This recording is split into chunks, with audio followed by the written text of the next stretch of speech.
ಓಂ ಶಾಂತಿ. ಇಂದಿನ ಪರಮಾತ್ಮನ ಮಹಾವಾಕ್ಯ. ಮುರಳಿ ದಿನಾಂಕ 18/4/2025. ಬಾಪ್ದಾದ ಮಧುಬನ. ಮಧುರ ಮಕ್ಕಳೇ, ನಿಮ್ಮ ಮೇಲೆ ನೀವೇ ದಯೆಯನ್ನು ತೋರಿಸಿಕೊಳ್ಳಿ. ಪರಮಾತ್ಮ ತಂದೆ ಯಾವ ಮತವನ್ನು ನೀಡುತ್ತಿದ್ದಾರೋ ಆ ಮತದಂತೆ ನಡೆಯಿರಿ. ಆಗ ಅಪಾರ ಖುಷಿ ಇರುತ್ತದೆ ಮತ್ತು ಮಾಯೆ ಶಾಪದಿಂದ ಸುರಕ್ಷಿತರಾಗಿ ಇರುತ್ತೀರಾ. ಇಂದಿನ ಪ್ರಶ್ನೆ ಆಗಿದೆ, ಮಾಯೆ ಶಾಪ ಏಕೆ ತಾಕುತ್ತದೆ? ಶ್ರಾಪಿತ ಆತ್ಮರ ಗತಿ ಏನಾಗುತ್ತದೆ?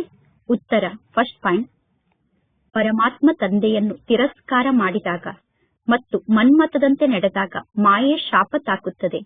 ಶಿಕ್ಷಣವನ್ನು ತಿರಸ್ಕಾರ ಮಾಡಿದಾಗ, ಅಂದರೆ ಜ್ಞಾನ ರತ್ನವನ್ನು ತಿರಸ್ಕಾರ ಮಾಡಿ ಸ್ವಯಂನ ಮತದಂತೆ ನಡೆದಾಗ ಮಾಯೆ ಶಾಪ ತಾಕುತ್ತದೆ. ಸೆಕೆಂಡ್ ಪಾಯಿಂಟ್, ನಮ್ಮ ನಡತೆ ಅಸುರಿ ನಡತೆ ಆಗಿಬಿಟ್ಟರೆ, ದೈವಿ ಗುಣವನ್ನು ನಾವು ಧಾರಣೆ ಮಾಡಿಕೊಳ್ಳದೇ ಇದ್ದರೆ, ನಮ್ಮ ಮೇಲೆ ನಾವು ನಿರ್ದಯೆಯನ್ನು ತೋರಿಸಿಕೊಂಡಂತೆ, ನಾವು ಸ್ವಯಂನ ಮೇಲೆ ನಿರ್ದಯಿಗಳಾದಾಗ ನಮ್ಮ ಬುದ್ಧಿಗೆ ಬೀಗ ಹಾಕಲ್ಪಡುತ್ತದೆ. ಯಾರ ಬುದ್ಧಿಗೆ ಬೀಗ ಹಾಕಲ್ಪಡುತ್ತದೆಯೋ ಅವರು ಪರಮಾತ್ಮ ತಂದೆಯ ಹೃದಯವನ್ನು ಗೆಲ್ಲಲು ಸಾಧ್ಯ ಇಲ್ಲ. ಓಂ ಶಾಂತಿ. ಆತ್ಮಿಕ ಮಕ್ಕಳಿಗೆ ಈಗ ನಿಶ್ಚಯ ಇದೆ, ನಾವೀಗ ಆತ್ಮ ಅಭಿಮಾನಿ ಆಗಬೇಕು ಮತ್ತು ಪರಮಾತ್ಮ ತಂದೆಯನ್ನು ನೆನಪು ಮಾಡಬೇಕು. ಮಾಯಾ ರಾವಣ ನಮ್ಮನ್ನು ಶ್ರಾಪಿತರನ್ನಾಗಿ ಮಾಡುತ್ತಾನೆ, ಅಂದರೆ ಮಾಯಾ ರಾವಣ ನಮ್ಮನ್ನು ದುಃಖಿಗಳನ್ನಾಗಿ ಮಾಡುತ್ತಾನೆ. ಶಾಪ ಅನ್ನುವ ಶಬ್ದ ದುಃಖದ ಶಬ್ದ ಆಗಿದೆ. ಆಸ್ತಿ ಅನ್ನುವ ಶಬ್ದ ಸುಖದ ಶಬ್ದ ಆಗಿದೆ. ಯಾರೆಲ್ಲ ಮಕ್ಕಳು ಆಜ್ಞಾಕಾರಿಗಳಾಗಿದ್ದಾರೋ, ಪ್ರಾಮಾಣಿಕರಾಗಿದ್ದಾರೋ ಅವರಿಗೆ ಈ ಮಾತು ಚೆನ್ನಾಗಿ ಗೊತ್ತಿದೆ. ಯಾರು ಆಜ್ಞೆಯನ್ನು ಉಲ್ಲಂಘನೆ ಮಾಡುವಂತವರಾಗಿದ್ದಾರೋ ಅವರು ಪರಮಾತ್ಮ ತಂದೆಗೆ ಮಕ್ಕಳೇ ಅಲ್ಲ. ಬಲೆ ಅವರು ತಮ್ಮನ್ನು ತಾವು ಪರಮಾತ್ಮ ತಂದೆಯ ಮಕ್ಕಳು ಎಂದು ತಿಳಿದುಕೊಳ್ಳಬಹುದು, ಆದರೆ ಅವರು ಪರಮಾತ್ಮ ತಂದೆಯ ಹೃದಯವನ್ನು ಗೆಲ್ಲಲು ಸಾಧ್ಯ ಇಲ್ಲ. ತಂದೆಯ ಮೂಲಕ ಆಸ್ತಿಯನ್ನು ಪಡೆದುಕೊಳ್ಳಲು ಸಾಧ್ಯ ಇಲ್ಲ. ಯಾರು ಮಾಯೆ ಹೇಳಿದಂತೆ ನಡೆದುಕೊಳ್ಳುತ್ತಾರೋ, ಅಂದರೆ ಯಾರು ಮಾಯೆಯ ಮತದಂತೆ ನಡೆದುಕೊಳ್ಳುತ್ತಾರೋ ಮತ್ತು ಪರಮಾತ್ಮ ತಂದೆಯನ್ನು ನೆನಪು ಮಾಡುವುದಿಲ್ಲವೋ ಅವರು ಯಾರಿಗೂ ಜ್ಞಾನವನ್ನು ತಿಳಿಸಲು ಸಾಧ್ಯ ಇಲ್ಲ. ಅಂದರೆ ಅವರು ಸ್ವಯಂಗೆ ಸ್ವಯಂ ಶಾಪವನ್ನು ಕೊಟ್ಟುಕೊಳ್ಳುತ್ತಾರೆ. ಮಕ್ಕಳಿಗೆ ಗೊತ್ತಿದೆ, ಮಾಯೆ ಬಹಳಷ್ಟು ಶಕ್ತಿಶಾಲಿಯಾಗಿದೆ. ಒಂದು ವೇಳೆ ಬೇಹದ್ದಿನ ತಂದೆಯ ಮಾತನ್ನು ನಾವು ಸ್ವೀಕಾರ ಮಾಡದೇ ಇದ್ದರೆ ನಾವು ಮಾಯೆಯ ಮಾತನ್ನು ಸ್ವೀಕಾರ ಮಾಡುತ್ತಿದ್ದೇವೆ ಎಂದು ಅರ್ಥ. ಅಂದರೆ ನಾವು ಮಾಯೆಗೆ ವಶ ಆಗಿ ಬಿಡುತ್ತೇವೆ. ಒಂದು ಗಾದೆ ಮಾತು ಕೂಡ ಇದೆ, ಪ್ರಭು ಆದಂತಹ ಪರಮಾತ್ಮ ತಂದೆಯ ಆಜ್ಞೆಯನ್ನು ತಲೆಯ ಮೇಲೆ ಇಟ್ಟುಕೊಂಡು ಪಾಲನೆ ಮಾಡುತ್ತೇವೆ ಎಂದು. ಅಂದ ಮೇಲೆ ಪರಮಾತ್ಮ ತಂದೆ ತಿಳಿಸುತ್ತಾರೆ, ಮಕ್ಕಳೇ ಪುರುಷಾರ್ಥವನ್ನು ಮಾಡಿ ಪರಮಾತ್ಮ ತಂದೆಯನ್ನು ನೆನಪು ಮಾಡಿ. ಆಗ ಮಾಯೆಯ ಮಡಿಲಿನಿಂದ ಮುಕ್ತಾಗಿ ಪರಮಾತ್ಮ ತಂದೆಯ ಮಡಿಲಿಗೆ ಬರುತ್ತೀರಾ, ಅಂದರೆ ಪ್ರಭುವಿನ ಮಡಿಲಿಗೆ ಬರುತ್ತೀರಾ. ಪರಮಾತ್ಮ ತಂದೆ ಬುದ್ಧಿವಂತರಿಗೂ ಕೂಡ ಬುದ್ಧಿವಂತ ಆಗಿದ್ದಾರೆ. ಪರಮಾತ್ಮ ತಂದೆ ಹೇಳಿದಂತೆ ನೀವು ಕೇಳದೇ ಇದ್ದರೆ ನಿಮ್ಮ ಬುದ್ಧಿಗೆ ಬೀಗ ಹಾಕಲ್ಪಡುತ್ತದೆ. ನಿಮ್ಮ ಬುದ್ಧಿಯ ಬೀಗವನ್ನು ತೆರೆಯುವಂತವರು ಒಬ್ಬ ಪರಮಾತ್ಮ ತಂದೆಯಾಗಿದ್ದಾರೆ. ಮಕ್ಕಳು ಪರಮಾತ್ಮ ತಂದೆಯ ಶ್ರೀಮತದಂತೆ ನಡೆಯುವುದಿಲ್ಲ. ಪರಮಾತ್ಮ ತಂದೆಯ ಶ್ರೀಮತದಂತೆ ನಡೆಯದೇ ಇದ್ದರೆ ನಿಮ್ಮ ಪರಿಸ್ಥಿತಿ ಏನಾಗಬಹುದು? ಮಾಯೆಯ ಮತದಂತೆ ನೀವು ನಡೆದರೆ ನೀವು ಸ್ವಲ್ಪ ಕೂಡ ಪದವಿಯನ್ನು ಪಡೆದುಕೊಳ್ಳಲು ಸಾಧ್ಯ ಇಲ್ಲ. ಬಲೆ ಮಕ್ಕಳು ತಂದೆ ಹೇಳುವಂತಹ ಜ್ಞಾನದ ಮಾತನ್ನು ಕೇಳುತ್ತಾರೆ, ಆದರೆ ತಂದೆ ಹೇಳುವ ಜ್ಞಾನದ ಮಾತನ್ನು ಮಾಯೆಗೆ ವಶ ಆದಂತಹ ಮಕ್ಕಳು ಧಾರಣೆ ಮಾಡಿಕೊಳ್ಳಲು ಸಾಧ್ಯ ಇಲ್ಲ. ಒಂದು ವೇಳೆ ನೀವು ಜ್ಞಾನವನ್ನು ಧಾರಣೆ ಮಾಡಿಕೊಳ್ಳಲು ಸಾಧ್ಯ ಆಗದೇ ಇದ್ದರೆ ನೀವು ಅನ್ಯರಿಗೂ ಕೂಡ ಜ್ಞಾನವನ್ನು ಧಾರಣೆ ಮಾಡಿಸಲು ಸಾಧ್ಯ ಇಲ್ಲ. ಯಾರು ಜ್ಞಾನವನ್ನು ಧಾರಣೆ ಮಾಡಿಕೊಳ್ಳುವುದಿಲ್ಲವೋ ಅಂತವರ ಪರಿಸ್ಥಿತಿ ಏನಾಗಬಹುದು? ಪರಮಾತ್ಮ ತಂದೆ ಬಡವರ ಬಂಧು ಆಗಿದ್ದಾರೆ. ಮನುಷ್ಯರು ಬಡವರಿಗೆ ದಾನವನ್ನು ನೀಡುತ್ತಾರೆ. ಅಂದ ಮೇಲೆ ಪರಮಾತ್ಮ ತಂದೆ ಬಂದು ಎಷ್ಟೊಂದು ದೊಡ್ಡ ಬೇಹದ್ದಿನ ದಾನವನ್ನು ಮಾಡುತ್ತಾರೆ. ಒಂದು ವೇಳೆ ಪರಮಾತ್ಮ ತಂದೆಯ ಶ್ರೀಮತದಂತೆ ನೀವು ನಡೆಯದೇ ಇದ್ದರೆ ನಿಮ್ಮ ಬುದ್ಧಿಗೆ ಸಂಪೂರ್ಣವಾಗಿ ಬೀಗ ಹಾಕಲ್ಪಡುತ್ತದೆ. ನಿಮ್ಮ ಬುದ್ಧಿಗೆ ಬೀಗ ಹಾಕಲ್ಪಟ್ಟರೆ ನಂತರ ನೀವು ಯಾವ ಪ್ರಾಪ್ತಿಯನ್ನು ಪಡೆದುಕೊಳ್ಳಲು ಸಾಧ್ಯ? ಪರಮಾತ್ಮ ತಂದೆಯ ಶ್ರೀಮತದಂತೆ ನಡೆಯುವವರು ಮಾತ್ರ ಪರಮಾತ್ಮ ತಂದೆಗೆ ಮಕ್ಕಳಾಗಿದ್ದಾರೆ. ಪರಮಾತ್ಮ ತಂದೆ ದಯಾಹೃದಯಿ ಆಗಿದ್ದಾರೆ. ತಂದೆಗೆ ಗೊತ್ತಿದೆ, ಮಕ್ಕಳು ಹೊರಗಡೆ ಜಗತ್ತಿಗೆ ಹೋದ ತಕ್ಷಣ ಮಾಯೆ ಮಕ್ಕಳ ಜೀವನವನ್ನು ಸಂಪೂರ್ಣ ಸಮಾಪ್ತಿ ಮಾಡಿಬಿಡುತ್ತದೆ. ಕೆಲವರು ಅಪಘಾತವನ್ನು ಮಾಡಿಕೊಳ್ಳುತ್ತಾರೆ. ಯಾರು ಅಪಘಾತವನ್ನು ಮಾಡಿಕೊಳ್ಳುತ್ತಾರೋ, ಅಂದರೆ ಯಾರು ಸುಸೈಡ್ ಅನ್ನು ಮಾಡಿಕೊಳ್ಳುತ್ತಾರೋ ಅವರು ತಮ್ಮ ಸತ್ಯಾನಾಶವನ್ನು ತಾವೇ ಮಾಡಿಕೊಳ್ಳುತ್ತಾರೆ. ಪರಮಾತ್ಮ ತಂದೆ ತಿಳಿಸುತ್ತಿರುತ್ತಾರೆ, ನೀವೀಗ ಸ್ವಯಂನ ಮೇಲೆ ಸ್ವಯಂ ದಯೆಯನ್ನು ತೋರಿಸಿಕೊಳ್ಳಿ. ಪರಮಾತ್ಮ ತಂದೆಯ ಶ್ರೀಮತದಂತೆ ನಡೆಯಿರಿ. ನಿಮ್ಮ ಮತದಂತೆ ನಡೆಯಬೇಡಿ. ಶ್ರೀಮತದಂತೆ ನಡೆದಾಗ ಖುಷಿಯ ನಶೆ ಏರುತ್ತದೆ. ಲಕ್ಷ್ಮೀನಾರಾಯಣರ ಚೆಹರೆಯನ್ನು ನೋಡಿ. ಲಕ್ಷ್ಮೀನಾರಾಯಣರು ಎಷ್ಟೊಂದು ಖುಷಿಯಲ್ಲಿ ಇದ್ದಾರೆ. ಲಕ್ಷ್ಮೀನಾರಾಯಣರು ಭಾಗ್ಯಶಾಲಿಗಳಾಗಿದ್ದಾರೆ. ಅಂದ ಮೇಲೆ ಪುರುಷಾರ್ಥವನ್ನು ಮಾಡಿ ಲಕ್ಷ್ಮೀನಾರಾಯಣರ ಸಮಾನ ಶ್ರೇಷ್ಠ ಪದವಿಯನ್ನು ಪಡೆದುಕೊಳ್ಳಬೇಕು. ಪರಮಾತ್ಮ ತಂದೆ ಅವಿನಾಶಿ ಜ್ಞಾನರತ್ನವನ್ನು ನೀಡುತ್ತಾರೆ. ಅಂದ ಮೇಲೆ ಆ ಜ್ಞಾನರತ್ನವನ್ನು ನಾವೇಕೆ ತಿರಸ್ಕಾರ ಮಾಡಬೇಕು? ನಾವೀಗ ಜ್ಞಾನರತ್ನದಿಂದ ನಮ್ಮ ಜೋಳಿಗೆಯನ್ನು ತುಂಬಿಕೊಳ್ಳಬೇಕು. ಮಕ್ಕಳು ಜ್ಞಾನವನ್ನು ಕೇಳುತ್ತಾರೆ, ಆದರೆ ತಮ್ಮ ಜೋಳಿಗೆಯನ್ನು ಜ್ಞಾನದಿಂದ ತುಂಬಿಕೊಳ್ಳುವುದಿಲ್ಲ. ಏಕೆಂದರೆ ಮಕ್ಕಳು ಪರಮಾತ್ಮ ತಂದೆಯನ್ನು ನೆನಪು ಮಾಡುವುದಿಲ್ಲ. ಮಕ್ಕಳು ಅಸುರಿ ನಡತೆಯಂತೆ ನಡೆದುಕೊಳ್ಳುತ್ತಾರೆ. ಅಂದರೆ ಮಕ್ಕಳು ಅಸುರಿ ನಡತೆ ಉಳ್ಳವರಾಗುತ್ತಾರೆ. ಪರಮಾತ್ಮ ತಂದೆ ಬಾರಿ ಬಾರಿಗೂ ತಿಳಿಸುತ್ತಾರೆ, ಸ್ವಯಂನ ಮೇಲೆ ದಯೆಯನ್ನು ತೋರಿಸಿಕೊಳ್ಳಿ. ದೈವಿ ಗುಣವನ್ನು ಧಾರಣೆ ಮಾಡಿಕೊಳ್ಳಿ. ಜಗತ್ತಿನಲ್ಲಿ ಇರುವಂತವರು ಅಸುರಿ ಸಂಪ್ರದಾಯದವರಾಗಿದ್ದಾರೆ. ಪರಮಾತ್ಮ ತಂದೆ ಬಂದು ಅಸುರಿ ಸಂಪ್ರದಾಯದ ಮನುಷ್ಯರನ್ನು ಸ್ವರ್ಗದ ನಿವಾಸಿಯನ್ನಾಗಿ ಮಾಡುತ್ತಾರೆ. ಸ್ವರ್ಗಕ್ಕೆ ವೈಕುಂಠ ಎಂದು ಕರೆಯಲಾಗುತ್ತದೆ. ಮನುಷ್ಯರು ಸ್ವರ್ಗಕ್ಕೆ ಹೋಗಬೇಕು ಎಂದು ಎಷ್ಟೊಂದು ಪೆಟ್ಟನ್ನು ತಿನ್ನುತ್ತಾರೆ. ಸ್ವರ್ಗಕ್ಕೆ ಹೋಗುವುದಕ್ಕೋಸ್ಕರ ಸನ್ಯಾಸಿಗಳ ಬಳಿ ಹೋಗುತ್ತಾರೆ. ಸನ್ಯಾಸಿಗಳ ಬಳಿ ಹೋದರೆ ನಮ್ಮ ಮನಸ್ಸಿಗೆ ಶಾಂತಿ ಸಿಗುತ್ತದೆ ಎಂದು ಜನ ತಿಳಿದುಕೊಂಡಿದ್ದಾರೆ. ವಾಸ್ತವದಲ್ಲಿ ಮನಸ್ಸಿಗೆ ಶಾಂತಿ ಬೇಕು ಎಂದು ಹೇಳುವ ಶಬ್ದವೇ ತಪ್ಪಾಗಿದೆ. ಈ ಶಬ್ದಕ್ಕೆ ಯಾವ ಅರ್ಥವೂ ಇಲ್ಲ. ಆತ್ಮಕ್ಕೆ ಶಾಂತಿ ಬೇಕಾಗಿದೆ. ಆತ್ಮ ಸ್ವಯಂ ಶಾಂತ ಸ್ವರೂಪ ಆಗಿದೆ. ಆತ್ಮಕ್ಕೆ ಹೇಗೆ ಶಾಂತಿ ಸಿಗಲು ಸಾಧ್ಯ ಎಂದು ಯಾರೂ ಹೇಳುವುದಿಲ್ಲ. ಮನಸ್ಸಿಗೆ ಹೇಗೆ ಶಾಂತಿ ಸಿಗಲು ಸಾಧ್ಯ ಎಂದು ಎಲ್ಲರೂ ಹೇಳುತ್ತಾರೆ. ಅಂದ ಮೇಲೆ ಮನಸ್ಸು ಅಂದರೆ ಏನು, ಬುದ್ಧಿ ಅಂದರೆ ಏನು, ಆತ್ಮ ಅಂದರೆ ಏನು ಅನ್ನುವುದು ಯಾರಿಗೂ ಸ್ವಲ್ಪ ಕೂಡ ಗೊತ್ತಿಲ್ಲ. ಜಗತ್ತಿನ ಜನ ಏನೆಲ್ಲವನ್ನು ಹೇಳುತ್ತಿದ್ದಾರೋ ಮತ್ತು ಏನೆಲ್ಲವನ್ನು ಮಾಡುತ್ತಿದ್ದಾರೋ ಅದೆಲ್ಲ ಭಕ್ತಿ ಮಾರ್ಗ ಆಗಿದೆ. ಭಕ್ತಿ ಮಾರ್ಗದಲ್ಲಿ ಏಣಿಯನ್ನು ಕೆಳಗಡೆ ಇಳಿಯುತ್ತಾ ಇಳಿಯುತ್ತಾ ಎಲ್ಲರೂ ತಮೋ ಪ್ರಧಾನರಾಗುತ್ತಾರೆ. ಬಲೆ ಕೆಲವರ ಬಳಿ ಬಹಳಷ್ಟು ಧನ ಸಂಪತ್ತು ಇದೆ, ಆಸ್ತಿ ಇದೆ, ಆದರೆ ಅವರು ಈಗಲೂ ರಾವಣನ ರಾಜ್ಯದಲ್ಲಿ ಇದ್ದಾರೆ. ಈಗ ಮಕ್ಕಳಾದ ನೀವು ಚಿತ್ರದ ಬಗ್ಗೆ ಬಹಳ ಚೆನ್ನಾಗಿ ಜ್ಞಾನವನ್ನು ತಿಳಿಸುವಂತಹ ಅಭ್ಯಾಸವನ್ನು ಮಾಡಿಕೊಳ್ಳಬೇಕು. ಪರಮಾತ್ಮ ತಂದೆ ಎಲ್ಲಾ ಸೆಂಟರ್ನ ಮಕ್ಕಳಿಗೆ ತಿಳಿಸುತ್ತಾರೆ. ಮಕ್ಕಳು ನಂಬರ್ ವಾರ್ ಆಗಿದ್ದಾರೆ. ಕೆಲವು ಮಕ್ಕಳು ರಾಜ್ಯ ಪದವಿಯನ್ನು ಪಡೆದುಕೊಳ್ಳಲು ಪುರುಷಾರ್ಥವನ್ನು ಮಾಡುವುದಿಲ್ಲ. ಅಂದ ಮೇಲೆ ನೀವು ಪ್ರಜಾ ಪದವಿಯನ್ನು ಪಡೆದುಕೊಂಡು ಏನನ್ನು ಮಾಡುತ್ತೀರಾ? ನೀವು ಪ್ರಜೆಗಳಾಗಿ ಏನನ್ನು ಮಾಡುತ್ತೀರಾ? ನೀವು ಸೇವೆಯನ್ನು ಮಾಡದೇ ಇದ್ದರೆ ನಿಮಗೆ ಸ್ವಯಂನ ಬಗ್ಗೆ ಕರುಣೆ ಬರುವುದಿಲ್ಲ. ನೀವು ಸ್ವಯಂನ ಬಗ್ಗೆ ಕರುಣೆಯನ್ನು ತೋರಿಸಿಕೊಂಡು ಸೇವೆಯನ್ನು ಮಾಡದೇ ಇದ್ದರೆ ನೀವು ಯಾವ ಪದವಿಯನ್ನು ಪಡೆದುಕೊಳ್ಳುತ್ತೀರಾ? ಸ್ವಯಂನ ಮೇಲೆ ಸ್ವಯಂಗೆ ಕರುಣೆ ಬರುತ್ತಿಲ್ಲ, ನಾವು ಸೇವೆಯನ್ನು ಮಾಡುತ್ತಿಲ್ಲ ಅಂದರೆ ನಾವು ಯಾವ ಪದವಿಯನ್ನು ಪಡೆದುಕೊಳ್ಳಲು ಸಾಧ್ಯ? ಪುನಃ ಅಂತವರನ್ನು ನೋಡಿ ತಿಳಿದುಕೊಳ್ಳಲಾಗುತ್ತದೆ. ನಾಟಕದಲ್ಲಿ ಇವರ ಪಾತ್ರ ಇದೇ ರೀತಿ ಫಿಕ್ಸ್ ಆಗಿದೆ ಎಂದು. ಸ್ವಯಂನ ಕಲ್ಯಾಣವನ್ನು ಮಾಡಿಕೊಳ್ಳುವುದಕ್ಕೋಸ್ಕರ ಜ್ಞಾನದ ಜೊತೆಗೆ ಯೋಗ ಕೂಡ ಬೇಕು. ಮಕ್ಕಳು ಯೋಗದಲ್ಲಿ ಸ್ಥಿತ ಆಗುವುದಿಲ್ಲ. ನೀವು ಯೋಗದಲ್ಲಿ ಸ್ಥಿತ ಆಗದೇ ಇದ್ದರೆ ಸ್ವಲ್ಪ ಕೂಡ ನಿಮ್ಮ ಕಲ್ಯಾಣ ಆಗುವುದಿಲ್ಲ. ನೀವು ಯೋಗದಲ್ಲಿ ಸ್ಥಿತ ಆಗದೇ ಇದ್ದರೆ ನೀವು ಪಾವನ ಆಗಲು ಸಾಧ್ಯ ಇಲ್ಲ. ಜ್ಞಾನ ಅಂತೂ ಬಹಳ ಸಹಜ ಆಗಿದೆ, ಆದರೆ ನೀವೀಗ ಸ್ವಯಂನ ಕಲ್ಯಾಣವನ್ನು ಮಾಡಿಕೊಳ್ಳಬೇಕು. ಮಕ್ಕಳು ಯೋಗದಲ್ಲಿ ಸ್ಥಿತ ಆಗದೇ ಇರುವ ಕಾರಣ ಸ್ವಲ್ಪ ಕೂಡ ಸ್ವಯಂನ ಕಲ್ಯಾಣವನ್ನು ಮಾಡಿಕೊಳ್ಳುವುದಿಲ್ಲ. ಯೋಗ ಇಲ್ಲದೆ ನೀವು ಹೇಗೆ ಪಾವನ ಆಗಲು ಸಾಧ್ಯ? ಜ್ಞಾನವೇ ಬೇರೆ ಆಗಿದೆ, ಯೋಗವೇ ಬೇರೆ ಆಗಿದೆ. ಯೋಗದಲ್ಲಿ ಮಕ್ಕಳು ಬಹಳಷ್ಟು ಕಚ್ಚಾ ಆಗಿದ್ದಾರೆ. ಪರಮಾತ್ಮ ತಂದೆಯನ್ನು ನೆನಪು ಮಾಡುವಂತಹ ಬುದ್ಧಿ ಕೂಡ ಮಕ್ಕಳಿಗೆ ಇಲ್ಲ. ತಂದೆಯನ್ನು ನೆನಪು ಮಾಡದೇ ಇದ್ದರೆ ನಿಮ್ಮ ವಿಕರ್ಮ ಹೇಗೆ ವಿನಾಶ ಆಗಲು ಸಾಧ್ಯ? ತಂದೆಯನ್ನು ನೆನಪು ಮಾಡದೇ ಇದ್ದರೆ ಪುನಃ ನೀವು ಶಿಕ್ಷೆಯನ್ನು ಅನುಭವ ಮಾಡಬೇಕಾಗುತ್ತದೆ. ನಂತರ ಬಹಳಷ್ಟು ಪಶ್ಚಾತ್ತಾಪವನ್ನು ಪಡಬೇಕಾಗುತ್ತದೆ.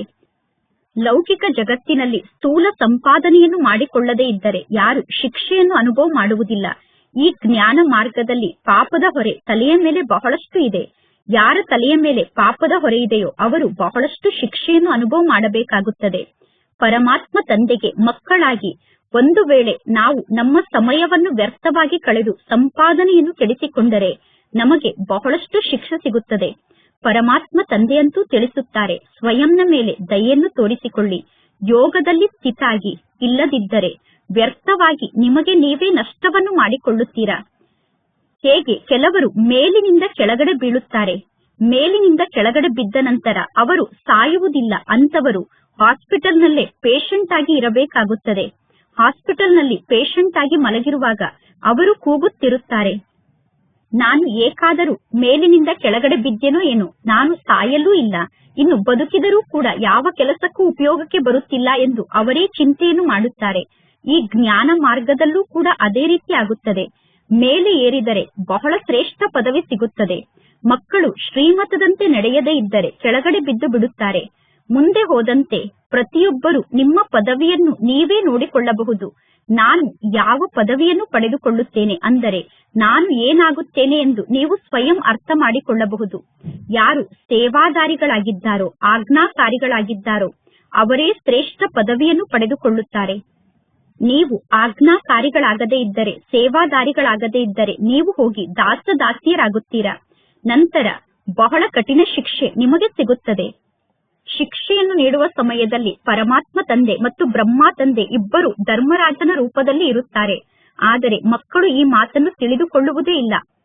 ಮಕ್ಕಳು ತಪ್ಪನ್ನು ಮಾಡುತ್ತಿರುತ್ತಾರೆ ಅಂದ ಮೇಲೆ ಈಗ ನಾವು ಶಿಕ್ಷೆಯನ್ನು ಅನುಭವ ಮಾಡಬಾರದು. ಶಿಕ್ಷೆಯಿಂದ ಮುಕ್ತ ಆಗುವುದಕ್ಕೋಸ್ಕರ ಯಾರು ಎಷ್ಟು ಜಾಸ್ತಿ ಸೇವೆಯನ್ನು ಮಾಡುತ್ತಾರೋ ಅವರು ಅಷ್ಟು ಶೋಭಿಸುತ್ತಾರೆ. ನೀವು ಸೇವೆಯನ್ನು ಮಾಡದೇ ಇದ್ದರೆ ನೀವು ಯಾವ ಕೆಲಸಕ್ಕೂ ಉಪಯೋಗಕ್ಕೆ ಬರುವುದಿಲ್ಲ. ಪರಮಾತ್ಮ ತಂದೆ ತಿಳಿಸುತ್ತಾರೆ, ಅನ್ಯರ ಕಲ್ಯಾಣವನ್ನು ಮಾಡಲು ನಿಮಗೆ ಸಾಧ್ಯ ಆಗದೇ ಇದ್ದರೆ ನೀವು ಸ್ವಯಂನ ಕಲ್ಯಾಣವನ್ನು ಮಾಡಿಕೊಳ್ಳಿ. ಬಂಧನದಲ್ಲಿ ಇರುವಂತಹ ಮಾತೆಯರು ತಮ್ಮ ಕಲ್ಯಾಣವನ್ನು ತಾವು ಮಾಡಿಕೊಳ್ಳುತ್ತಿರುತ್ತಾರೆ. ಪರಮಾತ್ಮ ತಂದೆ ಪುನಃ ಮಕ್ಕಳಿಗೆ ತಿಳಿಸುತ್ತಾರೆ, ಮಕ್ಕಳೇ ಎಚ್ಚರಿಕೆಯಿಂದ ಇರಿ. ಹೆಸರು ರೂಪದಲ್ಲಿ ಸಿಕ್ಕಿ ಹಾಕಿಕೊಂಡರೆ ಮಾಯಿ ನಿಮಗೆ ಬಹಳಷ್ಟು ಮೋಸವನ್ನು ಮಾಡುತ್ತದೆ. ಮಕ್ಕಳು ಹೇಳುತ್ತಾರೆ, ಬಾಬಾ, ಇಂಥವರನ್ನು ನೋಡಿದ ತಕ್ಷಣ ನನ್ನ ಮನಸ್ಸಿನಲ್ಲಿ ಬಹಳಷ್ಟು ಕೆಟ್ಟ ಸಂಕಲ್ಪ ನಡೆಯುತ್ತದೆ ಎಂದು. ಪರಮಾತ್ಮ ತಂದೆ ತಿಳಿಸುತ್ತಾರೆ, ಮನಸ್ಸಿನಲ್ಲಿ ಕೆಟ್ಟ ಸಂಕಲ್ಪ ಬಂದರೂ ಕೂಡ ಕರ್ಮೇಂದ್ರಿಯದಿಂದ ಎಂದು ಕೆಟ್ಟ ಕಾರ್ಯವನ್ನು ಮಾಡಬಾರದು. ಒಂದು ವೇಳೆ ಯಾರಾದರೂ ಬಹಳಷ್ಟು ಕೊಳಕು ವ್ಯಕ್ತಿಯಾಗಿದ್ದರೆ, ಅಂದರೆ ವಿಕಾರಿ ದೃಷ್ಟಿ ಉಳ್ಳಂತವರಾಗಿದ್ದರೆ, ಅವರ ನಡತೆ ಸರಿ ಇರದೇ ಇದ್ದರೆ ಅಂತವರನ್ನು ಸೆಂಟರ್ಗೆ ಬರಲು ನೀವು ಬಿಡಬಾರದು. ಅಂತವರಿಗೆ ಸೆಂಟರ್ಗೆ ಬರಲು ಅವಕಾಶವನ್ನು ನೀಡಬಾರದು. ಶಾಲೆಯಲ್ಲೂ ಕೂಡ ಯಾರದ್ದಾದರೂ ನಡತೆ ಸರಿ ಇಲ್ಲ ಅಂದರೆ ಟೀಚರ್ ಅವರಿಗೆ ಬಹಳಷ್ಟು ಹೊಡೆಯುತ್ತಾರೆ. ಟೀಚರ್ ಎಲ್ಲರ ಸಮ್ಮುಖದಲ್ಲೂ ಹೇಳುತ್ತಾರೆ, ಇಂಥವರ ನಡತೆ ಸರಿ ಇಲ್ಲ ಎಂದು. ಆದ್ದರಿಂದ ಇಂಥವರನ್ನು ಶಾಲೆಯಿಂದ ತೆಗೆದು ಹಾಕಲಾಗುತ್ತಿದೆ ಎಂದು ಟೀಚರ್ ಹೇಳುತ್ತಾರೆ. ನಿಮ್ಮ ಸೆಂಟರ್ನಲ್ಲೂ ಕೂಡ ಯಾರಾದರೂ ಈ ರೀತಿ ಅಪವಿತ್ರ ದೃಷ್ಟಿ ಉಳ್ಳಂತವರು, ಕೊಳಕು ದೃಷ್ಟಿ ಉಳ್ಳಂತವರು ಬಂದರೆ ಅವರನ್ನು ಸೆಂಟರ್ನಿಂದ ಓಡಿಸಿ ಬಿಡಬೇಕು. ಪರಮಾತ್ಮ ತಂದೆ ತಿಳಿಸುತ್ತಾರೆ, ಎಂದೂ ಕೂಡ ನಿಮ್ಮ ದೃಷ್ಟಿ ಅಪವಿತ್ರ ದೃಷ್ಟಿ ಆಗಬಾರದು. ಮಕ್ಕಳು ಸೇವೆಯನ್ನು ಮಾಡುವುದಿಲ್ಲ, ಪರಮಾತ್ಮ ತಂದೆಯನ್ನು ನೆನಪು ಮಾಡುವುದಿಲ್ಲ. ಪರಮಾತ್ಮ ತಂದೆಯನ್ನು ನೆನಪು ಮಾಡದೇ ಇದ್ದರೆ ಮಕ್ಕಳ ಮನಸ್ಸಿನಲ್ಲಿ ಅವಶ್ಯವಾಗಿ ಸ್ವಲ್ಪಿಲ್ಲ ಸ್ವಲ್ಪ ವಿಕಾರಿ ಗುಣ ಇದೆ, ಅಂದರೆ ಕೊಳಕು ಗುಣ ಇದೆ ಎಂದು ಅರ್ಥ. ಯಾರು ಚೆನ್ನಾಗಿ ಸೇವೆಯನ್ನು ಮಾಡುತ್ತಾರೋ ಅವರ ಹೆಸರು ಪ್ರಸಿದ್ಧ ಆಗುತ್ತದೆ. ಮನಸ್ಸಿನಲ್ಲಿ ಸ್ವಲ್ಪ ವ್ಯರ್ಥ ಸಂಕಲ್ಪ ಬಂದರೂ ಕೂಡ, ನಿಮ್ಮ ದೃಷ್ಟಿ ಕೆಟ್ಟ ದೃಷ್ಟಿ ಆದರೂ ಕೂಡ ನೀವು ತಿಳಿದುಕೊಳ್ಳಬೇಕು, ನಮ್ಮ ಮೇಲೆ ಮಾಯೆಯ ದಾಳಿ ನಡೆಯುತ್ತಿದೆ ಎಂದು. ಯಾರನ್ನು ನೋಡಿ ನಿಮ್ಮ ದೃಷ್ಟಿ ಅಪವಿತ್ರ ಆಗುತ್ತಿದೆಯೋ ಅಂತವರ ಸಂಘವನ್ನೇ ಬಿಟ್ಟು ಬಿಡಬೇಕು. ಇಲ್ಲದಿದ್ದರೆ ಆ ಅಪವಿತ್ರ ದೃಷ್ಟಿ ವೃದ್ಧಿ ಆಗುತ್ತಾ ಆ ದೃಷ್ಟಿ ನಿಮಗೇ ನಷ್ಟವನ್ನು ಮಾಡಿಸುತ್ತದೆ. ಪರಮಾತ್ಮ ತಂದೆಯನ್ನು ನೆನಪು ಮಾಡಿ, ಆಗ ಸ್ವಯಂನ ರಕ್ಷಣೆಯನ್ನು ಮಾಡಿಕೊಳ್ಳುತ್ತೀರಾ. ಪರಮಾತ್ಮ ತಂದೆ ಎಲ್ಲಾ ಮಕ್ಕಳಿಗೂ ಎಚ್ಚರಿಕೆಯನ್ನು ನೀಡುತ್ತಾರೆ, ಮಕ್ಕಳೇ ಎಚ್ಚರಿಕೆಯಿಂದ ಇರಿ ಎಂದು. ನಮ್ಮ ಈ ಈಶ್ವರಿಯ ಕುಲಕ್ಕೆ ನಾವು ಕಳಂಕವನ್ನು ತರಬಾರದು. ಎಂದೂ ಕೂಡ ನಮ್ಮ ಕುಲದ ಹೆಸರನ್ನು ನಾವು ಹಾಳು ಮಾಡಬಾರದು. ಕೆಲವರು ಗಂಧರ್ವ ವಿವಾಹವನ್ನು ಮಾಡಿಕೊಂಡು ಒಟ್ಟಿಗೆ ಜೊತೆಗೆ ಇರುತ್ತಾರೆ. ಅಂತವರು ಪರಮಾತ್ಮ ತಂದೆ ಹೆಸರನ್ನು ಎಷ್ಟೊಂದು ಪ್ರಸಿದ್ಧ ಮಾಡುತ್ತಾರೆ. ಇನ್ನು ಕೆಲವರು ಗಂಧರ್ವ ವಿವಾಹವನ್ನು ಮಾಡಿಕೊಂಡು ಕೊಳಕಾಗಿ ಬಿಡುತ್ತಾರೆ, ಅಂದರೆ ಅಪವಿತ್ರ ಆತ್ಮರಾಗಿ ಬಿಡುತ್ತಾರೆ. ನೀವೀಗ ಇಲ್ಲಿಗೆ ಬಂದಿರುವುದೇ ಸ್ವಯಂನ ಸದ್ಗತಿಯನ್ನು ಮಾಡಿಕೊಳ್ಳಲು. ಅಂದ ಮೇಲೆ ಎಂದೂ ಕೂಡ ಕೆಟ್ಟ ಗತಿಯನ್ನು ಪ್ರಾಪ್ತಿ ಮಾಡಿಕೊಳ್ಳಬಾರದು. ಎಲ್ಲದಕ್ಕಿಂತ ಕೆಟ್ಟ ಗುಣ ಅಂದರೆ ಕಾಮ ವಿಕಾರಕ್ಕೆ ವಶ ಆಗುವುದಾಗಿದೆ. ಕಾಮ ವಿಕಾರಕ್ಕೆ ವಶ ಆಗುವುದು ಬಹಳ ಕೆಟ್ಟ ಕೆಲಸ ಆಗಿದೆ. ನಂತರ ಸೆಕೆಂಡ್ ನಂಬರ್ನ ಕೆಟ್ಟ ಗುಣ ಅಂದರೆ ಕ್ರೋಧ ಆಗಿದೆ. ಪರಮಾತ್ಮ ತಂದೆಯ ಮೂಲಕ ಆಸ್ತಿಯನ್ನು ಪಡೆದುಕೊಳ್ಳುವುದಕ್ಕೋಸ್ಕರ ನೀವು ಇಲ್ಲಿಗೆ ಬಂದಿದ್ದೀರಾ. ಆದರೆ ಮಾಯೆ ಮಕ್ಕಳ ಮೇಲೆ ದಾಳಿಯನ್ನು ಮಾಡಿ ಮಕ್ಕಳಿಗೆ ಶಾಪವನ್ನು ನೀಡಿ ಮಕ್ಕಳನ್ನು ಸಂಪೂರ್ಣ ಕೆಳಗಡೆ ಬೀಳಿಸಿ ಬಿಡುತ್ತದೆ. ಅಂದರೆ ಮಕ್ಕಳು ಸ್ವಯಂಗೆ ಸ್ವಯಂ ಶಾಪವನ್ನು ಕೊಟ್ಟುಕೊಳ್ಳುತ್ತಾರೆ. ಅಂದ ಮೇಲೆ ಪರಮಾತ್ಮ ತಂದೆ ತಿಳಿಸುತ್ತಾರೆ, ನೀವು ಬಹಳಷ್ಟು ಎಚ್ಚರಿಕೆಯಿಂದ ಇರಬೇಕು. ಅಂತಹ ಕೆಟ್ಟ ವ್ಯಕ್ತಿಗಳು ನಿಮ್ಮ ಸಮ್ಮುಖಕ್ಕೆ ಬಂದರೆ ಅವರನ್ನು ಅಲ್ಲಿಂದ ಕಳಿಸಿಬಿಡಬೇಕು. ಅಂದರೆ ಅಪವಿತ್ರ ದೃಷ್ಟಿ ಉಳ್ಳಂತಹ ವ್ಯಕ್ತಿಗಳು ನಿಮ್ಮ ಸಮ್ಮುಖಕ್ಕೆ ಬಂದರೆ ಅವರನ್ನು ಅಲ್ಲಿಂದ ಕಳಿಸಿಬಿಡಬೇಕು. ಅಮೃತವನ್ನು ಕುಡಿಯುವುದಕ್ಕೋಸ್ಕರ ಅಸುರರೂ ಕೂಡ ಬಂದರು ಎಂದು ಶಾಸ್ತ್ರದಲ್ಲಿ ತೋರಿಸುತ್ತಾರೆ. ಇಲ್ಲಿ ಬಂದು ಅಮೃತವನ್ನು ಕುಡಿದು ಹೋಗಿ ಪುನಃ ಹೊರಗಡೆ ಜಗತ್ತಿಗೆ ಹೋಗಿ ಅಸುರರಾಗಿ ಕೊಳಕು ಕಾರ್ಯವನ್ನು ಮಾಡಿದರು ಎಂದು ಶಾಸ್ತ್ರದಲ್ಲಿ ತೋರಿಸುತ್ತಾರೆ. ಯಾರು ಪರಮಾತ್ಮ ತಂದೆಯ ಸಮ್ಮುಖಕ್ಕೆ ಬಂದು ಜ್ಞಾನಾಮೃತವನ್ನು ಕುಡಿದು ಪುನಃ ಹೊರಗಡೆ ಜಗತ್ತಿಗೆ ಹೋಗಿ ಅಸುರರಾಗಿ ಕೊಳಕು ಕಾರ್ಯವನ್ನು ಮಾಡುತ್ತಾರೋ ಅಂತವರು ಪುನಃ ಅನ್ಯರಿಗೆ ಜ್ಞಾನವನ್ನು ತಿಳಿಸಲು ಸಾಧ್ಯ ಇಲ್ಲ. ಯಾರು ಅಸುರರಾಗುತ್ತಾರೋ ಅವರ ಬುದ್ಧಿಗೆ ಬೀಗ ಹಾಕಲ್ಪಡುತ್ತದೆ. ಪರಮಾತ್ಮ ತಂದೆ ತಿಳಿಸುತ್ತಾರೆ, ನೀವೀಗ ನಿಮ್ಮ ಸೇವೆಯಲ್ಲಿಯೇ ತತ್ಪರ ಆಗಿರಬೇಕು. ಪರಮಾತ್ಮ ತಂದೆಯ ನೆನಪಿನಲ್ಲಿ ಸ್ಥಿತ ಆಗುತ್ತಾ ಅಂತ್ಯದಲ್ಲಿ ನಾವೆಲ್ಲರೂ ವಾಪಸ್ ಮನೆಗೆ ಹೋಗಬೇಕು. ಗೀತೆ ಕೂಡ ಇದೆ, ರಾತ್ರಿಯ ಪ್ರಯಾಣಿಕನೇ ಎಂದೂ ಸುಸ್ತಾಗಬೇಡ ಎಂದು.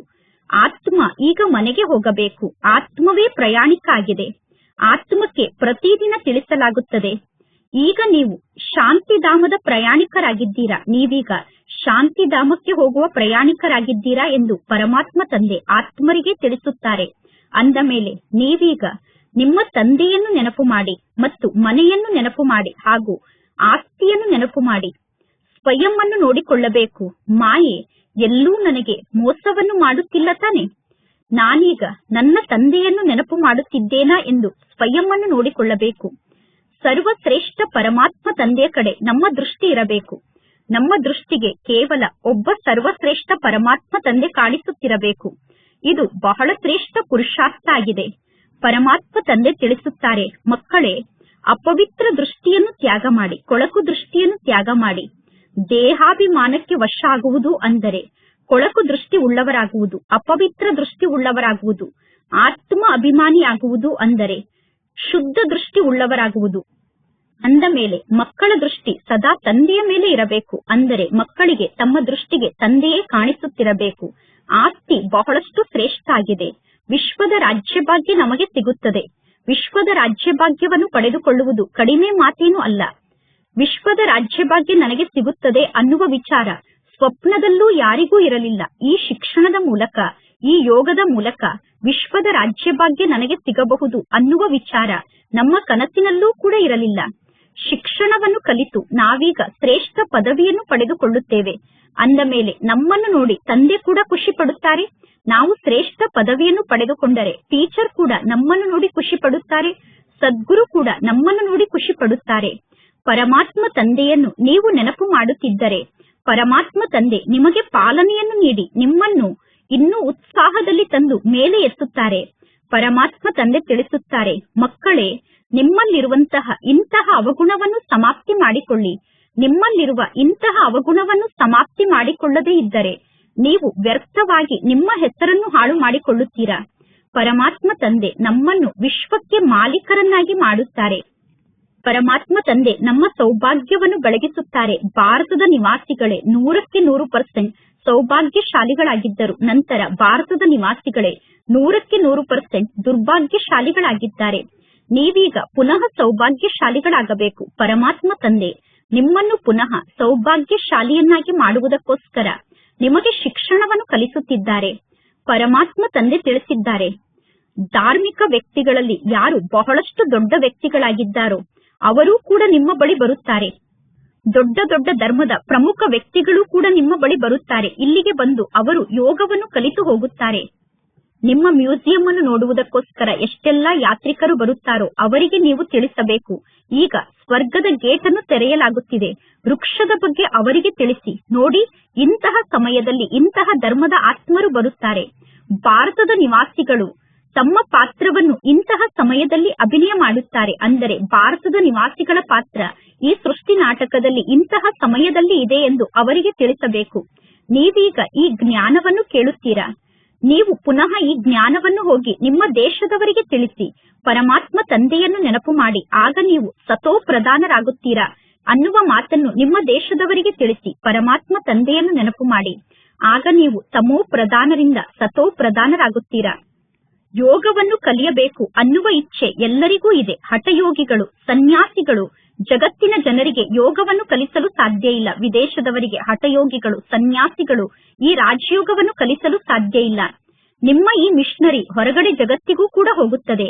ಜ್ಞಾನವನ್ನು ತಿಳಿಸುವುದಕ್ಕೋಸ್ಕರ ನಿಮಗೆ ಬಹಳಷ್ಟು ಯುಕ್ತಿ ಗೊತ್ತಿರಬೇಕು. ಧಾರ್ಮಿಕ ವ್ಯಕ್ತಿಗಳಲ್ಲಿ ಯಾರು ಬಹಳ ದೊಡ್ಡವರಾಗಿದ್ದಾರೋ ಅವರೂ ಕೂಡ ಇಲ್ಲಿಗೆ ಬರಲೇಬೇಕು. ಆ ಧಾರ್ಮಿಕ ವ್ಯಕ್ತಿಗಳಲ್ಲಿ ಯಾರಾದರೂ ಒಬ್ಬರು ಚೆನ್ನಾಗಿ ಈ ಜ್ಞಾನವನ್ನು ಅರ್ಥ ಮಾಡಿಕೊಂಡು ಹೋದರೆ ಅವರು ಹೋಗಿ ಅನೇಕರಿಗೆ ಜ್ಞಾನವನ್ನು ತಿಳಿಸುತ್ತಾರೆ.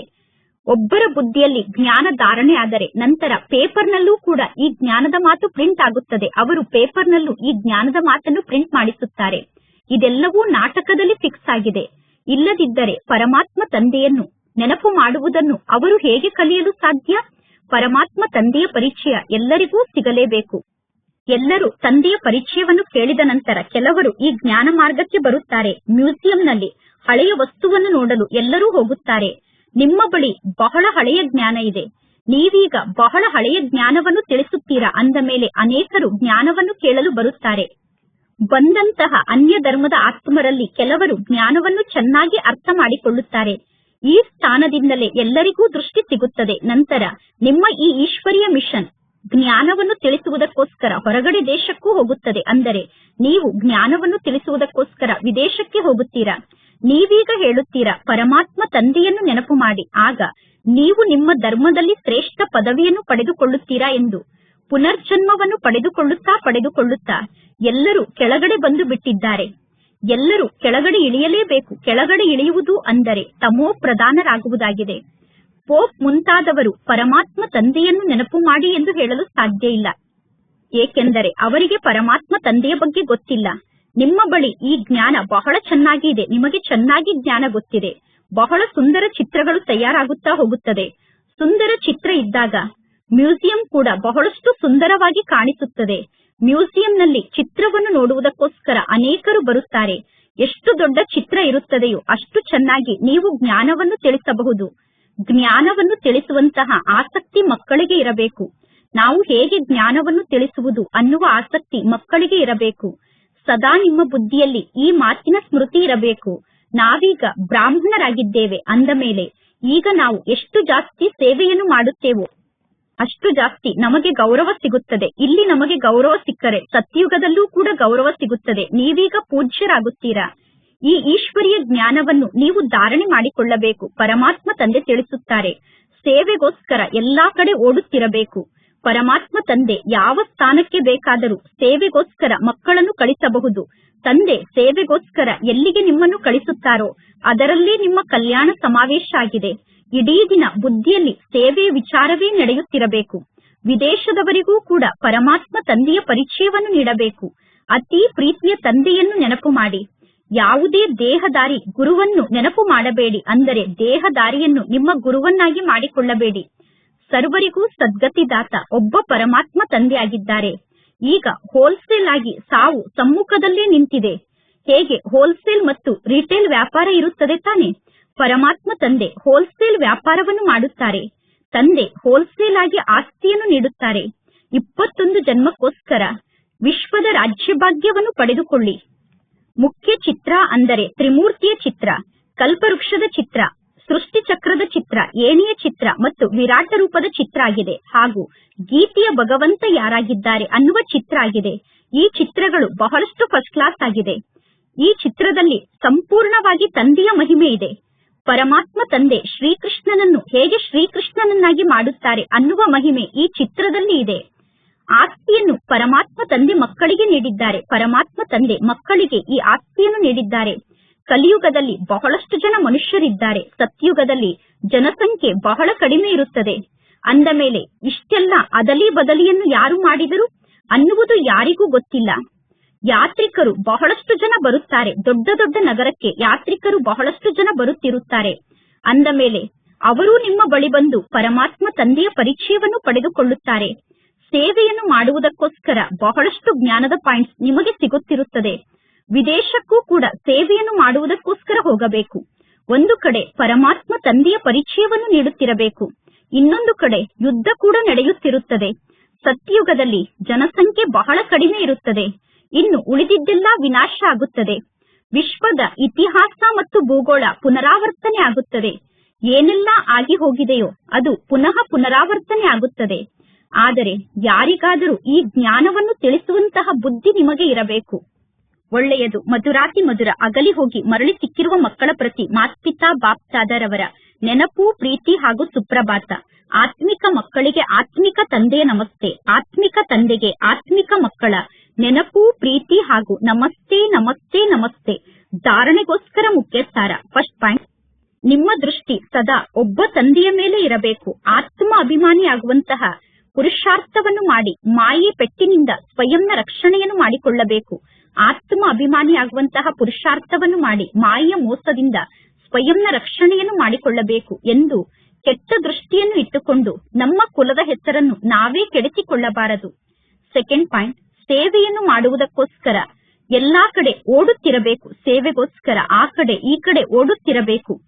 ಸೇವಾದಾರಿಗಳಾಗಬೇಕು, ಆಜ್ಞಾಕಾರಿಗಳಾಗಬೇಕು. ಸ್ವಯಂನ ಕಲ್ಯಾಣವನ್ನು ಮಾಡಿಕೊಳ್ಳಬೇಕು ಮತ್ತು ಅನ್ಯರ ಕಲ್ಯಾಣವನ್ನು ಮಾಡಬೇಕು. ಎಂದು ನಮ್ಮ ನಡತೆಯನ್ನು ಕೆಡಿಸಿಕೊಳ್ಳಬಾರದು. ಅಂದರೆ ಎಂದು ನಮ್ಮ ನಡತೆ ಕೆಟ್ಟ ನಡತೆ ಆಗಬಾರದು. ಇಂದಿನ ವರದಾನ ಆಗಿದೆ. ಪುಲಿಸ್ ಸ್ಟಾಪ್ನ ಸ್ಟೇಜ್ನ ಮೂಲಕ ಪ್ರಕೃತಿಯ ಏರುಪೇರನ್ನು ಸ್ಟಾಪ್ ಮಾಡುವಂತಹ ಮಾಸ್ಟರ್ ಪ್ರಕೃತಿಪತಿಯಾಗಿ. ವರ್ತಮಾನ ಸಮಯದಲ್ಲಿ ಏರುಪೇರು ಜಾಸ್ತಿ ಆಗುತ್ತದೆ. ವರ್ತಮಾನ ಸಮಯ ಏರುಪೇರು ಜಾಸ್ತಿಯಾಗುವಂತಹ ಸಮಯ ಆಗಿದೆ. ಅಂತಿಮ ಪೇಪರ್ನಲ್ಲಿ ಒಂದು ಕಡೆ ಪ್ರಕೃತಿ ವಿಕರಾಳ ರೂಪವನ್ನು ಧಾರಣೆ ಮಾಡಿಕೊಳ್ಳುತ್ತದೆ, ಇನ್ನೊಂದು ಕಡೆ ಪಂಚವಿಕಾರ ವಿಕರಾಳ ರೂಪವನ್ನು ಧಾರಣೆ ಮಾಡಿಕೊಳ್ಳುತ್ತದೆ. ತಮೋಗುಣಿ ಆತ್ಮರ ದಾಳಿ ಕೂಡ ನಡೆಯುತ್ತದೆ ಮತ್ತು ಹಳೆಯ ಸಂಸ್ಕಾರದ ದಾಳಿ ಕೂಡ ನಡೆಯುತ್ತದೆ. ಇದೆಲ್ಲವೂ ಕೂಡ ಅಂತಿಮ ಸಮಯದಲ್ಲಿ ತಮ್ಮ ಚಾನ್ಸ್ ಅನ್ನು ಪಡೆದುಕೊಳ್ಳುತ್ತದೆ. ಈ ಎಲ್ಲಾ ಗುಣಗಳು ಲಾಸ್ಟ್ ಸಮಯದಲ್ಲಿ ತಮ್ಮ ತಮ್ಮ ಚಾನ್ಸ್ ಅನ್ನು ಪಡೆದುಕೊಳ್ಳುತ್ತದೆ. ಇಂತಹ ಸಮಯದಲ್ಲಿ ಸಂಕ್ಷಿಪ್ತಗೊಳಿಸಿಕೊಳ್ಳುವ ಶಕ್ತಿಯ ಮೂಲಕ ಈಗೀಗ ಸಾಕಾರ ಶರೀರಧಾರಿ ಆಗಬೇಕು, ಈಗೀಗ ಆಕಾರಿ ಸೂಕ್ಷ್ಮ ದೇವತೆ ಆಗಬೇಕು ಮತ್ತು ಈಗೀಗ ನಿರಾಕಾರಿ ಸ್ಥಿತಿಯಲ್ಲಿ ಸ್ಥಿತ ಆಗುವಂತಹ ಅಭ್ಯಾಸವನ್ನು ಮಾಡಿಕೊಳ್ಳಬೇಕು. ನೋಡಿದರೂ ನೋಡದಂತೆ ಇರಬೇಕು, ಕೇಳಿದರೂ ಕೇಳದಂತೆ ಇರಬೇಕು. ಯಾವಾಗ ಈ ರೀತಿ ಪುಲಿಸ್ ಸ್ಟಾಪ್ ಅನ್ನು ಇಡುವಂತಹ ಸ್ಟೇಜ್ ಅನ್ನು ಧಾರಣೆ ಮಾಡಿಕೊಳ್ಳುತ್ತೀರೋ ಆಗ ಪ್ರಕೃತಿ ಪತಿಯಾಗಿ ಪ್ರಕೃತಿಯ ಏರುಪೇರನ್ನು ಸಮಾಪ್ತಿ ಮಾಡಿ ಪ್ರಕೃತಿಯ ಏರುಪೇರನ್ನು ಸ್ಟಾಪ್ ಮಾಡಲು ಸಾಧ್ಯ ಆಗುತ್ತದೆ. ಇಂದಿನ ಸ್ಲೋಗನ್ ಆಗಿದೆ, ನಿರ್ವಿಘ್ನ ರಾಜ್ಯಕ್ಕೆ ಅಧಿಕಾರಿ ಆಗುವುದಕ್ಕೋಸ್ಕರ ನಿರ್ವಿಘ್ನ ಸೇವಾದಾರಿಗಳಾಗಿ. ಇಂದಿನ ಅವ್ಯಕ್ತ ಸೂಚನೆ ಆಗಿದೆ, ಕಂಬೈನ್ಡ್ ರೂಪದ ಸ್ಮೃತಿಯ ಮೂಲಕ ಸದಾ ವಿಜಯಿಗಳಾಗಿ. ಸದಾ ಇದೇ ಸ್ಮೃತಿ ಇರಬೇಕು. ಆತ್ಮನಾದ ನಾನು ಸರ್ವಶ್ರೇಷ್ಠ ತಂದೆಯಾದಂತಹ ಪರಮಾತ್ಮ ತಂದೆಯ ಜೊತೆಗೆ ಕಂಬೈನ್ಡ್ ಆಗಿದ್ದೇನೆ. ಸರ್ವಶ್ರೇಷ್ಠ ಆತ್ಮನಾದ ನನ್ನನ್ನು ಬಿಟ್ಟು ಇರಲು ಸಾಧ್ಯ ಇಲ್ಲ. ಅಂದರೆ ಪರಮಾತ್ಮ ತಂದೆಗೆ ಆತ್ಮನಾದ ನನ್ನನ್ನು ಬಿಟ್ಟು ಇರಲು ಸಾಧ್ಯ ಇಲ್ಲ ಮತ್ತು ನನಗೆ ಸರ್ವಶ್ರೇಷ್ಠ ತಂದೆಯಾದ ಪರಮಾತ್ಮ ತಂದೆಯನ್ನು ಬಿಟ್ಟು ಇರಲು ಸಾಧ್ಯ ಇಲ್ಲ. ನಾನು ತಂದೆಯನ್ನು ಅಗಲಿ ಇರಲು ಸಾಧ್ಯ ಇಲ್ಲ. ಈ ರೀತಿ ಪ್ರತಿಕ್ಷಣ ಮಾಲೀಕ ಆದಂತಹ ಪರಮಾತ್ಮ ತಂದೆ ನನ್ನ ಸಮ್ಮುಖದಲ್ಲಿ ಉಪಸ್ಥಿತ ಆಗಿದ್ದಾರೆ ಅನ್ನುವ ಅನುಭವದ ಮೂಲಕ ಆತ್ಮಿಕ ಸುಗಂಧದಲ್ಲಿ ಅವಿನಾಶಿ ರೂಪದಲ್ಲಿ ಸ್ಥಿತ ಆಗಿರುತ್ತೀರಾ ಮತ್ತು ಏಕರಸ ರೂಪದಲ್ಲಿ ಇದೇ ಸ್ಥಿತಿಯ ಅನುಭವದಲ್ಲಿ ಸ್ಥಿತ ಆಗಿರುತ್ತೀರಾ. ಒಳ್ಳೆಯದು. ಓಂ ಶಾಂತಿ.